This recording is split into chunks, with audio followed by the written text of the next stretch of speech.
जयति जगदीस्तत्त्वम् श्रीद्वारके संविधानम्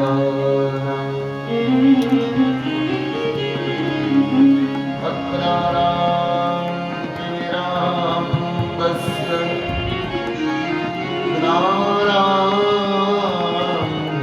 ज्ञानाञ्जनशलाकया चक्षुरुन्मिलितं येन तस्मै श्री गुरवे नमः। तस्मै श्री गुरवे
રમે રમે મનોરમે શાસ્ત્ર નામ તત્તુલ્યમ રામ નામ વરાનને રામ નામ વરાનને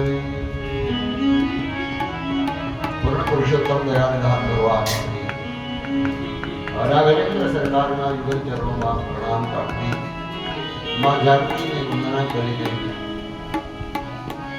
રામનવમીના પરમ પાવન દિવસે અયોધ્યા ધામ એવી ભાડિયાની ભૂમિ ભગવાન ભાવેશ્વર મહાદેવનું સાનિધ્ય સદગુરુ શ્રી અલમસ્તગીરીજી મહારાજ જેની દિવ્ય ચેતના અહીંયા ઉપસ્થિત છે, જેની અનુભૂતિ આપણને અવારનવાર થતી રહે છે. આ પૂજ્ય મહારાજજીની દિવ્ય ચેતનાને વંદન કરી રામચરિતમાનસ પ્રવાહનના પારાયણના 8મા દિવસના બપોર પછીના સત્રમાં લક્ષ્મણ અને ભગવાન રામનો સંવાદ ચાલે છે. પંચવટીની અંદર લક્ષ્મણજીને થોડા પ્રશ્ન પૂછવાની ઈચ્છા થઈ. ભગવાનને 5 પ્રશ્નો પૂછ્યા છે. માયા કોને કહેવાય છે એના વિશે આપણે પ્રાતઃકાલીન સત્રમાં ચર્ચા કરી. ત્યાગનું લક્ષણ શું, વૈરાગ્ય શું, આ પ્રશ્ન પૂછ્યા. કહિયતા તસો પરમ વિરાગ તૃણ સમસિદ્ધિ નિગુણ ત્યાગ. વસ્તુ વર્ણ વનિતાને વસ્ત્ર આચારને ત્યાગી દેવાથી જે આવે એ બાહ્ય ત્યાગ. અને બહારથી બહુ ત્યાગ કરીને બેઠા હોય તો અંદરથી આપણે જોઈએ તો પછી બધી એમની મમતા હોય, અંદરથી ખૂબ લાલસા હોય, બહારથી દેખાવ ત્યાગીનો કરીને બેઠા હોય, પણ વાસ્તવિકતામાં એમના જીવનમાં ત્યાગ બહુ કર્યું હતું. એવું નાટક તો કોઈ પણ કરી શકે. ત્યાગનો નાટક કરવું ને ખરેખર ત્યાગ એમાં ઘણું બધું અંતર છે. જેને બધી સિદ્ધિઓ તણખલાની પેઠે જે ત્યાગી દે, જેને કોઈ તમન્ના ન હોય, કોઈ આશા ન હોય, કોઈ પ્રત્યે આશા ન રાખે, એ ત્યાગી છે. સાચો વૈરાગ્ય જાણો. આમ બતાવ્યું. પછી લક્ષ્મણજીનો પ્રશ્ન છે કે જીવ એટલે શું? આ બધા કહે છે જીવ બરે છે. આ જીવ છે ક્યાં? વસ્તુમાં જીવ રહી ગયો, કાપડમાં જીવ રહી ગયો, ખાવામાં જીવ રહી ગયો.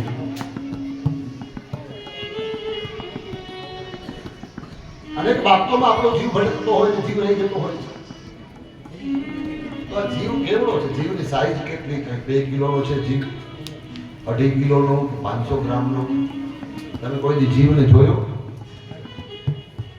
ઘણાના જીવ નીકળી ગયા, નીકળીને જાય છે ક્યાં જીવ? કોઈના સમાચાર આવ્યા, ભાઈ જીવ અહીંયા ગયો, અહીંયાથી મેસેજ આવી ગયો, કોઈ જીવે સ્ટેટસ મૂક્યું, હું અહીંયા પહોંચી ગયો છું. કોઈ કઈ સમાચાર જીવ છે ક્યાં? જીવની સંખ્યા કેટલો જીવ છે?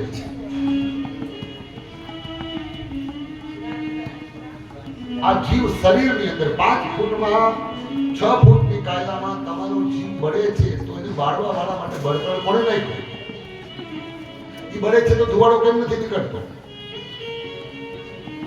કાપડ બળતું હોય તો ધુવાડો એટલે વાસ આવે, પ્લાસ્ટિક બળતું હોય તો એની ગંધ આવતી હોય છે, ચંદન બળતું હોય તો એની સુગંધ આવતી હોય છે. કાંઈ પણ વસ્તુ બળે તો એની ગંધ સુગંધની અનુભૂતિ થાય છે. તો જીવ બળે છે તો એનો ધુવાડો નહીં, સુગંધ નહીં, ગંધ નહીં, કઈ રીતે ખબર પડશે આ જીવની? શાસ્ત્રોમાં એવું કીધું છે. વૈજ્ઞાનિકોએ જીવને જોવાનો, આત્મા, આ જીવને જોવાનો બહુ પ્રયાસ કર્યો.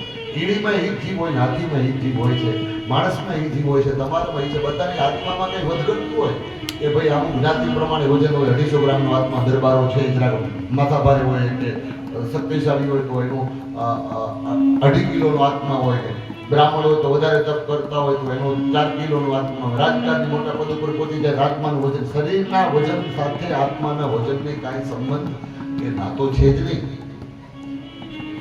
જીવ એક વૈજ્ઞાનિકોએ સંશોધન કર્યું કે માણસ મરે છે એટલે એનો જીવ જાય છે, એની સાઈઝ કેટલી? જે માણસ મરવાનો હતો એને કાચની પેટીમાં મૂકી એના પર દૂરબીન મૂકી દીધા. દૂરબીન કેવા? એ એક રજનો કણ છે કે ગિરનાર જેવડો મોટો નથી એવો દૂરબીન મૂક્યા છે. ગિરનાર પહાડ કેટલો છે એટલો રજનો કણ. આ ફૂલની મૂકો તો તમને હિમાલય જેવો લાગે એવડો મોટા મોટા દૂરબીનો મૂકી દીધા. હવે મળશે કાચની પેટીમાં હવા પણ ન જઈ શકે. જયારે ઓક્સિજન આપતા હતા અચાનક લાઈન ખેંચી લીધી અને બધું જ પેક થઈ ગયું. હવા આવે નહીં, જાય નહીં. બુલેટ પ્રૂફ કાંચ રાખ્યા છે. બંદૂકથી ગોળી પણ મારો તો કાંઈ નથી. આ બધી વ્યવસ્થાઓ કરી છતાંય ઓલો માણસ મર્યો અને બુલેટ પ્રૂફ કાચ ફટાક કરતો ફૂટી ગયો, જીવ નીકળી ગયો. કોમ્પ્યુટરમાં બધું જોવામાં આવ્યું, બધું દેખાડવું પડે, જીવ દેખાણો નથી. આત્મા પકડમાં આવ્યો. જીવની ઉપર નજર ન પડી. શાસ્ત્રોમાં એવું કીધું છે બાલાગ્ર સતભાગસ્ય સતાંશ સદૃશ્યાત્મક. એ તમારા માથાનો વાળ લ્યો અને એના 10,000 કટકા કરો. બાલાગ્ર સતભાગસ્ય સતાંશ સદૃશ્યાત્મક. તમારા માથાનો વાળ એના 10,000 કટકા કરો અને જેટલી વાળની સાઈઝ વચ્ચે છેલ્લા સાઈઝની એટલી જીવ